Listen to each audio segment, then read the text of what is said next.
針を、よいしょ。抜けない。ちょっと待って。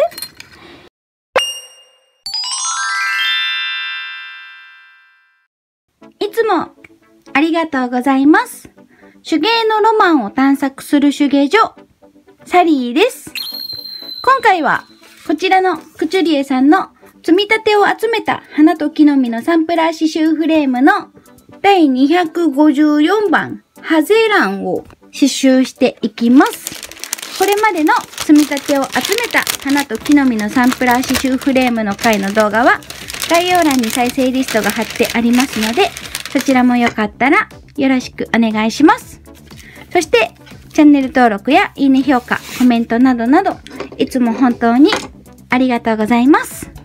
今回のハゼランはこういう図案になっております。ちょっとなんか桜に似ているように見えるけど、実際はどうなんだろうね。結構細かい図案になってるのかなと思います。それでは早速刺繍していきましょう。頑張っていきまーす。はい。じゃあ今回の内容が、このいつものセット内容とか刺繍の刺し方が書いてある紙が1枚と、あと完成形の図案がプリントされた紙が1枚、あとは完成した時に刺繍を入れるフレームと、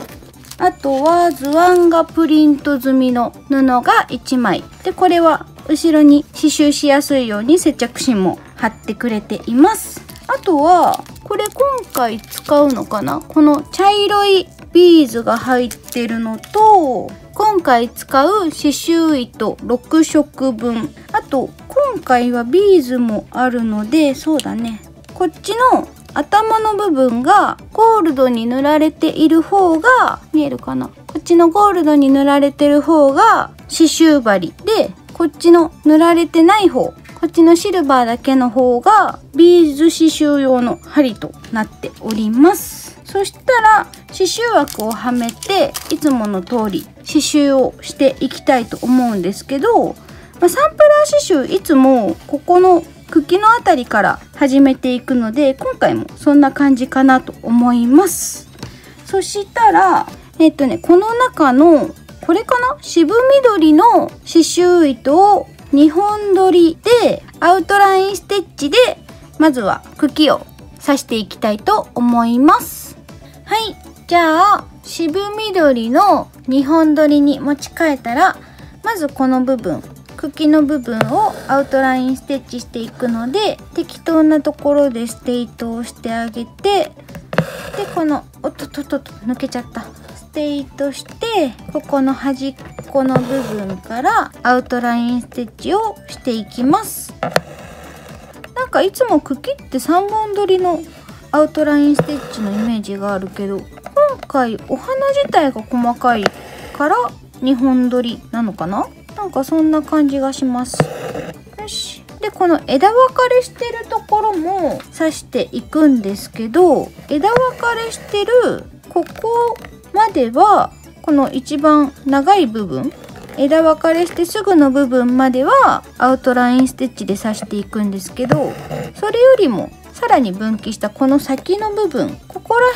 辺はストレートステッチになってるんですけど、なんかここら辺とかストレートステッチにしてはちょっと長いかなっていう部分もちょこちょこあるので、そういう部分はサリーはバックステッチをしようかなと思っております。ではとりあえずまずは一番大きいところ、この2本のアウトラインステッチをやりつつ、戻りながら一旦ここからこっちまで行って、こう先の部分はストレートステッチだったりバックステッチだったり、ちょっと長さによって変えたりとかしながら、こうだんだん下に戻ってもう一本刺していこうかなと思います。じゃあまずはひたすらアウトラインステッチをやっていきます。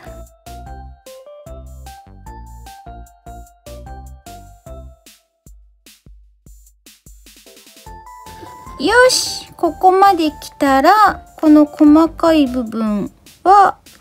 どうしようかな。ストレートステッチにしてはちょっと長い気もするので、サリーはバックステッチで刺していこうと思います。こっちはストレートステッチでもいいかな。ここのこれとここはストレートステッチ。よいしょ、こんな感じで、その次こっちもちょっと2つに分けてバックステッチにして、でその先もこっち側はバックステッチで、その先ぐらいからはストレートステッチでいいかな。これとこれはストレートでよくて、これもストレートにする？ストレートでいいか。よし、こんな感じ。他の部分もそしたら同じように全部刺していきたいと思います。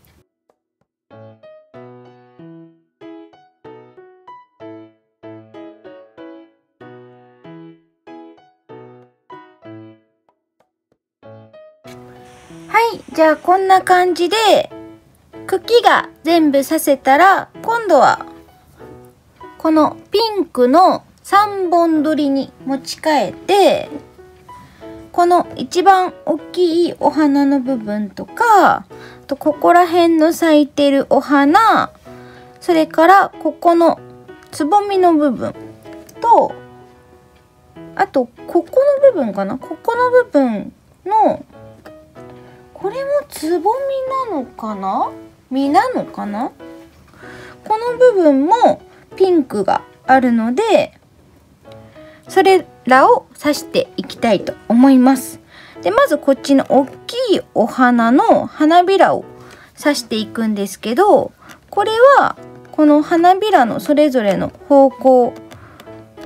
にサテンステッチで刺していってあげます。で、ここら辺にちょっとね見づらいんですけど、めしべの部分がプリントされてるんですけど、これはとりあえず今は無視してサテンステッチをしていきます。ただしここの真ん中の丸の部分は残すようにしていきます。よし、じゃあこのもともとプリントされてる線をガイドにしながらサテンステッチで花びらをまず刺し埋めていきたいと思います。はい、じゃあこんな感じでお花のサテンステッチができたら、実の部分はここだけピンクみたいなので、この部分をフレンチナッツステッチの3回巻きしてあげて、よいしょ、こんな感じかな。で、あとこういうちっちゃいお花の部分とつぼみを刺していくんですけど、ここのお花の部分はこれ見えるかな、プリントだと線が2本引いてあるので、花びら1枚に対して2回ストレートステッチをしてあげます。もうちょっとかな、よいしょ、こんな感じ。これを5枚分刺してあげて、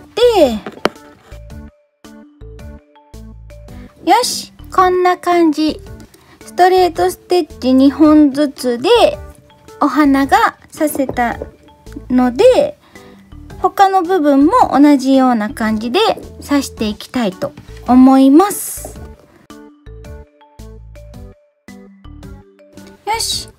そしたら次、ここのつぼみの部分を刺したいんですけど、ここはレゼーデージーステッチで刺していくので、この先っぽのところから針を出してきて、同じところに入れてあげて、よいしょ、ここのこっちの頂点なのかな、この膨らんでるところの部分から出してきて、ここに針の下に糸を通してから針をよいしょ、抜けないちょっと待って、よいしょ、針を抜いてあげる。でここでちょっと形を整えて、さっき通した糸のすぐ後ろに針を落としてあげる。おっとこんな感じ。よし、そしたら次もまたお花を刺していきたいと思います。他のつぼみも今と同じような形でデイジーステッチをしていきます。じゃあもうあとはサクサクっとやっていきたいと思います。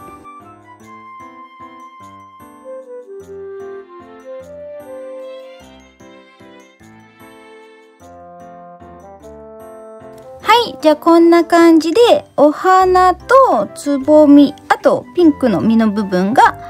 刺せたら、今度はこの赤紫ボルドー色っぽい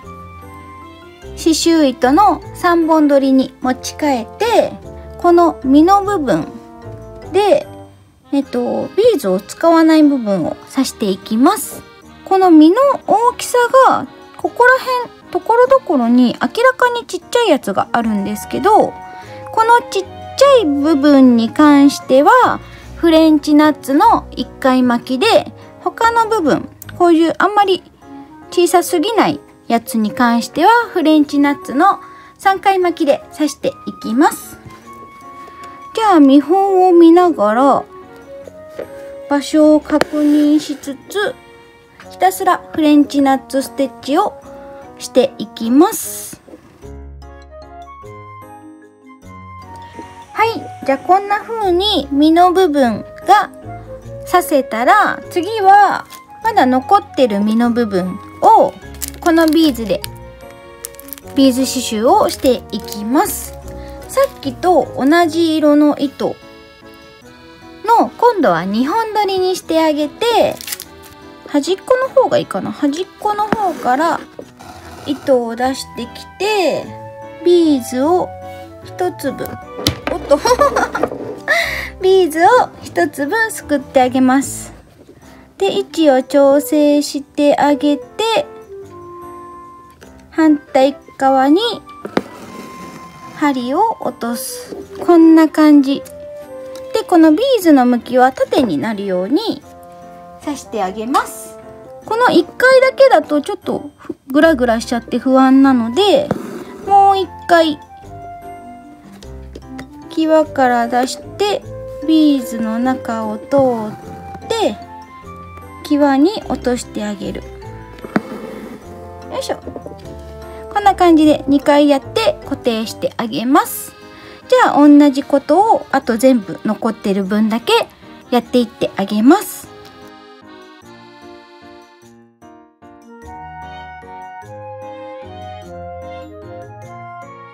よし、こんな感じ。結構フレンチナッツステッチとはまた質感も違うし、立体感も出てすごいいい感じになりました。そしたら次はこっちのお花を仕上げていこうかなと思います。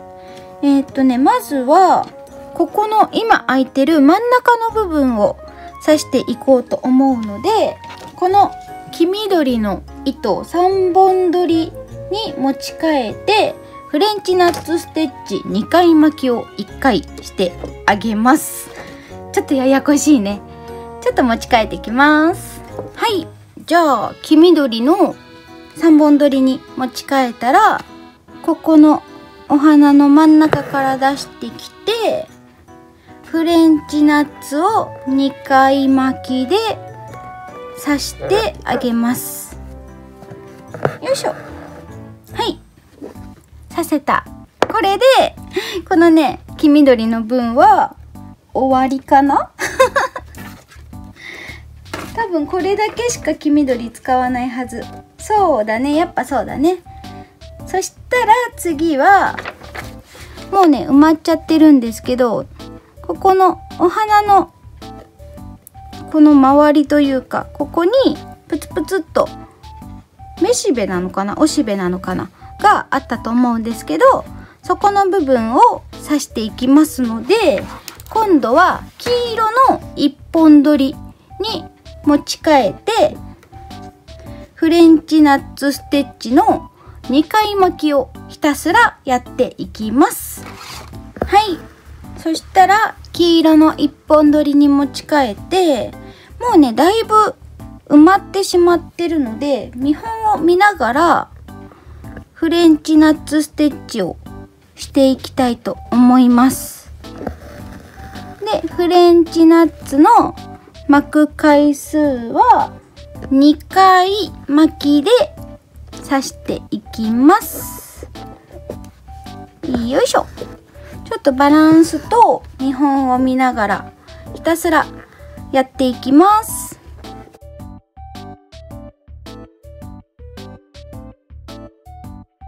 はい。じゃあこんな感じでめしべ、おしべの部分が刺せたら、次はまだ使ってないこのグレーの糸2本取りに持ち替えて、バックステッチでここの文字を刺してあげたら完成になります。よし、じゃあ最後頑張って刺していきたいと思います。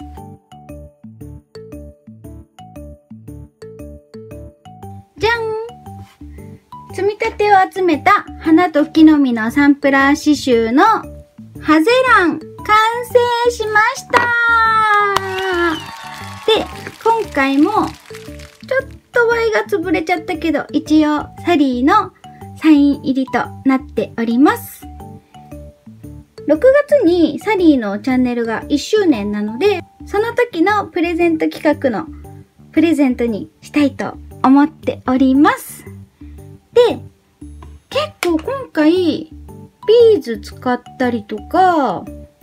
と普通の刺繍の部分があったりとかで、立体感がね結構あるというか、普通のサテンステッチのところもあれば、フレンチナッツでちょっとポコってなってて、でそれよりもビーズの方が浮き出ているので、そういう立体感もすごい楽しめますし、このねちっちゃいお花なんだけど、ここに大きく一輪見えている部分もとても可愛いデザインなんじゃないかなと思っております。はい。そしたら今回の解説をしていきたいと思います。で、このハゼランは前回の秋の野夏と同じ野草のお花で、結構ね道路の端の方から芽を出して成長してくるたくましいお花になっております。で、三次草とか三次花っていう別名があって、なんでそう呼ばれるかっていうと、午後になるとこういうお花を咲かせるところから三次草とか三次花っていう風に呼ばれています。ちなみにこのハゼランの花言葉は真心、永遠にあなたのものという花言葉になっています。で、開花時期は夏から秋にかけてで、もともとは明治時代に観賞用として入ってきたお花らしいんですけど、繁殖力が高いために今では野草となってしまったようです。そんな感じのお花になっております。はい。それでは今回も最後まで見てくださってありがとうございました。これまでの積み立てを集めた花と木の実のサンプラー刺繍の動画は概要欄に再生リストが貼ってありますので、そちらもよかったらよろしくお願いします。そしてサリーのチャンネルでは視聴者さんと一緒に手芸戦隊サリンジャーを結成しています。サリンジャーの皆さんとおしゃべりをしたりアドバイスを受けたりしながらみんなで刺繍を楽しんでいます。あなたもチャンネル登録をしてサリンジャーの一員になりませんか？サリンジャーのみんなはあなたの入隊を待ってまーす。また、サリンジャーの皆さん、いつもいいね評価やコメントなどなど、本当にありがとうございます。また、サリーのチャンネルでは毎週水曜日お昼の11時半から12時半まで手芸の生放送をしています。お時間が合う方はぜひそちらも遊びに来てくださると嬉しいです。それではまた次回の積み立てを集めた花と木の実のサンプラー刺繍フレームの動画でお会いしましょう。サリーでした。バイバーイ。また見てね。See you!